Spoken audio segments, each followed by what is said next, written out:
নমস্কার বন্ধুরা, আমি সৌরভ আর আপনারা শুনছেন অদ্ভুত হলেও সত্যি।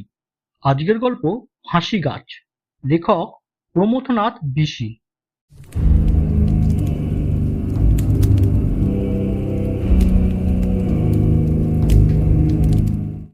আমাদের গ্রাম থেকে রেল স্টেশনে পৌঁছাবার পথের মাঝামাঝি একটা প্রকাণ্ড গাছ ছিল। গাছটি একটি বনস্পতি, যেমন বিশাল তেমনি প্রাচীন। আর সেটা যে কি গাছ তার পরিচয় কেউ জানত না। এদেশের উদ্ভিদদের সঙ্গে তার গোত্রের মিল ছিল না। চারিদিকের বৃক্ষরাশির মধ্যে সেই বলিষ্ঠ, সমুন্নত, অজ্ঞাত কুলশীল বৃক্ষটি পাণ্ডব সৈন্য সমাবেশের মধ্যে যেন ঘটোৎকচ। স্বভাবতই বৃক্ষটি দৃষ্টি আকর্ষণ করবার মতো, কিন্তু তার আরো কারণ ছিল। সেটি ছিল একটি ফাঁসি গাছ। লোকে বলতো নবাবী আমলে প্রাণদণ্ডে দণ্ডিত ব্যক্তিদের ফাঁসি দেওয়ার জন্য গাছটি ব্যবহৃত হতো। কাছেই একটি গ্রামে থাকতো নবাবের ফৌজদার। প্রাণদণ্ড দেবার ক্ষমতা ছিল তার। কোনো ব্যক্তির প্রাণদণ্ডের আদেশ হলে জবাবে লোকটাকে ঝুলিয়ে দিত গাছটির একটি ডালে। মানুষ ঝুলিয়ে দেবার মতো ডালগুলিই বটে। গাছটির গুঁড়ি থেকে 25-30 হাতের মধ্যে কোনো ডালপালা নেই। একেবারে পরিষ্কার গা, মসৃণ, তার উপরে ডাল বেরিয়ে। এক একটা ডাল কি লম্বা! একেবারে গ্রামান্তরে গিয়ে যেন পৌঁছায়। এমনি থাকে থাকে সুবিন্যস্ত ডাল উঠে গিয়েছে। যত উঁচুতে উঠেছে ততই ডালের দৈর্ঘ্য কম। সব শুদ্ধ মিলে গাছটার উপরের দিক ছুঁচল, মন্দিরের আকৃতি। গাঁয়ে গোপাল বলে একজন বৃদ্ধ মুসলমান কৃষক ছিল। সে বলতো তার ঠাকুরদা নাকি ওই গাছে ফাঁসি দিতে দেখেছে। সেটাই ছিল নাকি ওই গাছে শেষ ফাঁসি লটকানো। গোপালের বয়স এখন 92। গোপালের কথা সত্যি হলে তার ঠাকুরদার সময় নবাবী আমলের শেষ পরে বটে। আর তার মুখে এই গল্পটাও শুনেছি আমরা বাল্যকালে। কাজেই গোপালের 92-এর সঙ্গে আমার বয়সের মোট একটা অঙ্ক জুড়ে নেওয়া উচিত। যাই হোক, শেষ ফাঁসির বর্ণনা সত্য হোক আর নাই হোক, গাছটা যে ফাঁসি গাছ ছিল তা নিঃসন্দেহ। জেলা গেজেটিয়ার পুস্তকে ফৌজদার অধ্যুষিত ওই গ্রামটির উল্লেখ আছে। আরো উল্লেখ আছে যে কাছাকাছির গাছগুলিতে ফাঁসি দেওয়া হতো।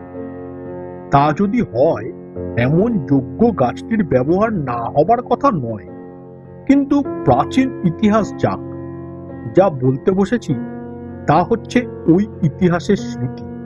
সেদিনের বিষাক্ত স্মৃতি আজও গাছটিকে ভয়াবহ করে রেখেছে। কেউ পারতপক্ষে রাতের বেলায় গাছটির কাছে যেত না। একা তো নয়ই, কিন্তু অদৃষ্টের এমনই বিড়ম্বনা যে না গিয়েও উপায় ছিল না। রেল স্টেশনে যাবার সড়কের ঠিক পাশেই তার অবস্থান।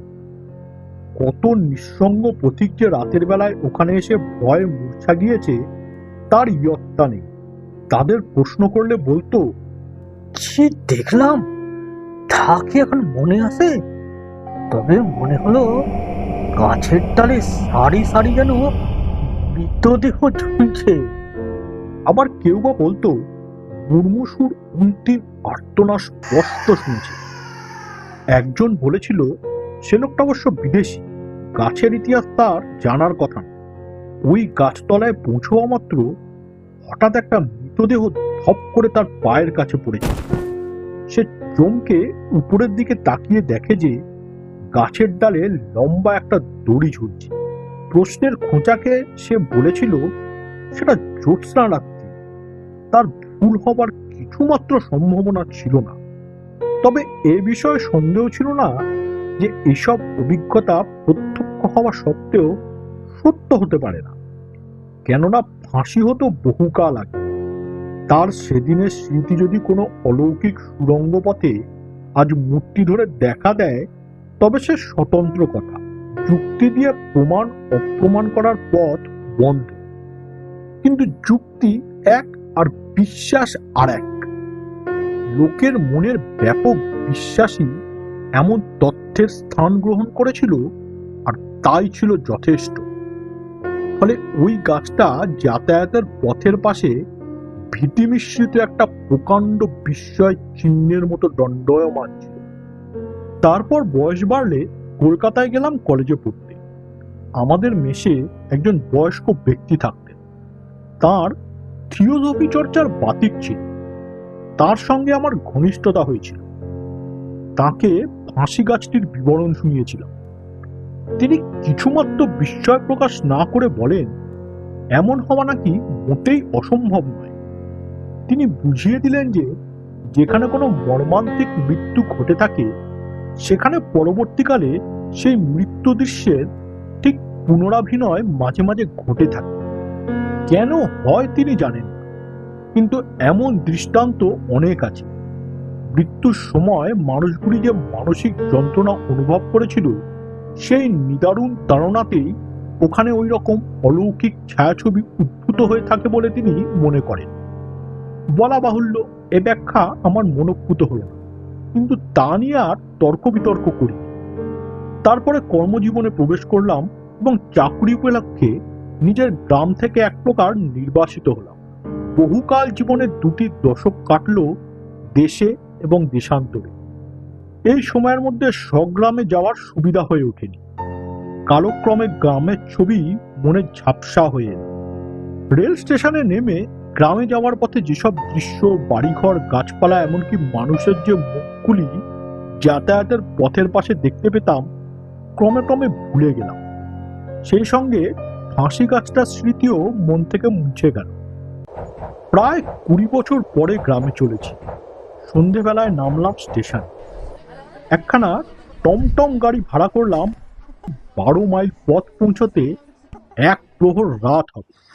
পথে চলতে চলতে পুরাতন ছবিগুলি জন্মান্তরের স্মৃতির মতো একে একে মনে পড়তে লাগলো। মনে হলো যেন ধীরে ধীরে নিজের অতীতকালের মধ্যে প্রবেশ করেছি। রাত তখন অন্ধকার হয়ে এসেছে। মাঝামাঝি পথে এসে পড়েছি। এমন সময় সেই ফাঁসি গাছটার কথা মনে পড়ল। ভয় হলো, তবে মনে হলো সঙ্গে তো গাড়ির গাড়োয়ান আছে। কৌতূহল খুব, অভিনব কিছু দেখা যায় কিনা ভেবে সমস্ত ইন্দ্রিয়গুলিকে সজাগ করে নিয়ে স্থির হয়ে বসলাম। এবারে বোধ করি ফাঁসি গাছের কাছে এসে পড়েছি। রাস্তার বাঁ দিকে গাছটা, ওই তো গাছটা, কি বিরাট! অন্ধকারের আলখাল্লা পড়ে যেন এক বৈরী অতিকায় পুরুষ। লোকে যে ভয় পাবে তার আশ্চর্য কি! আমারই সর্বাঙ্গ শিরশির করে উঠল। নির্বিপাকে গাছগুলি অতিক্রম করে গেলাম। কিছু দূরে এসে গাড়োয়ান বলল, বাবু, এখান দিয়ে আগে রাতের বেলা যাওয়া বড় কঠিন ছিল। আমি জিজ্ঞেস করলাম, কেন? আগে ফাঁসি গাছটার ভয়ে। কান খাড়া করে সজাগ হয়ে উঠলাম। শুধলাম, এখন বুঝি সাহস বেড়েছে? সাহস বাড়তে যাবে কেন? ভয়ের ব্যাপার তো আর নেই। গাছটার ভূত ছেড়ে গিয়েছে বুঝি? গাছটাই যে গিয়েছে। কোথায়? আপনি বুঝিয়ে পথে অনেকদিন আসেননি বাবু, তাই জানেন না। কি ব্যাপার বলো তো?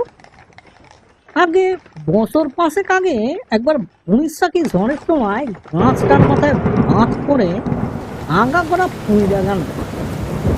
একটা বাঁধ যে অত বড় একটা গাছকে পুড়িয়ে আঙুর করে দিতে পারে না দেখলে বিশ্বাস করা শক্ত বাবু। তারপর?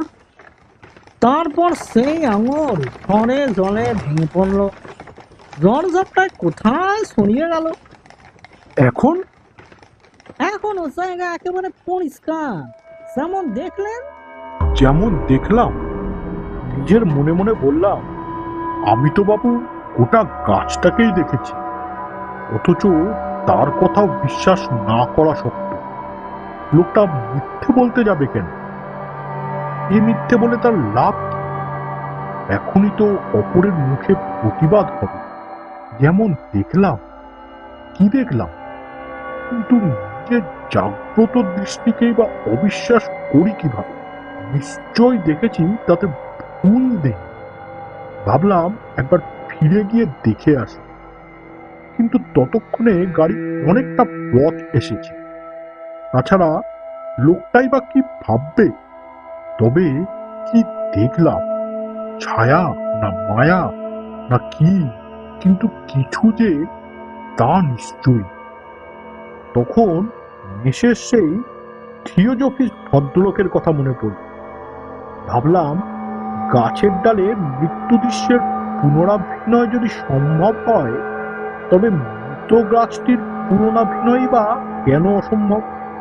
তাই কি আমার অভিজ্ঞতা কে বিশ্বাস করবে? কিন্তু নিজে অবিশ্বাস করি কেমন করে? কেমন লাগলো বন্ধুরা আজকের এই গল্পটি? ভালো লাগলে একটি লাইক করুন আর শেয়ার করুন আপনার বন্ধুদের সাথে। আর হ্যাঁ, চ্যানেলটি সাবস্ক্রাইব করতে ভুলবেন না জানো, কারণ প্রতি শনিবার ঠিক দুপুর একটায় এই রকম গল্প নিয়ে আমি হাজির থাকছি এই চ্যানেলে। তাহলে বেল আইকনটিও দাবিয়ে দিন, তাহলে আপনাদের কাছে নোটিফিকেশন পৌঁছে যাবে। তাহলে আজকের মতো নমস্কার।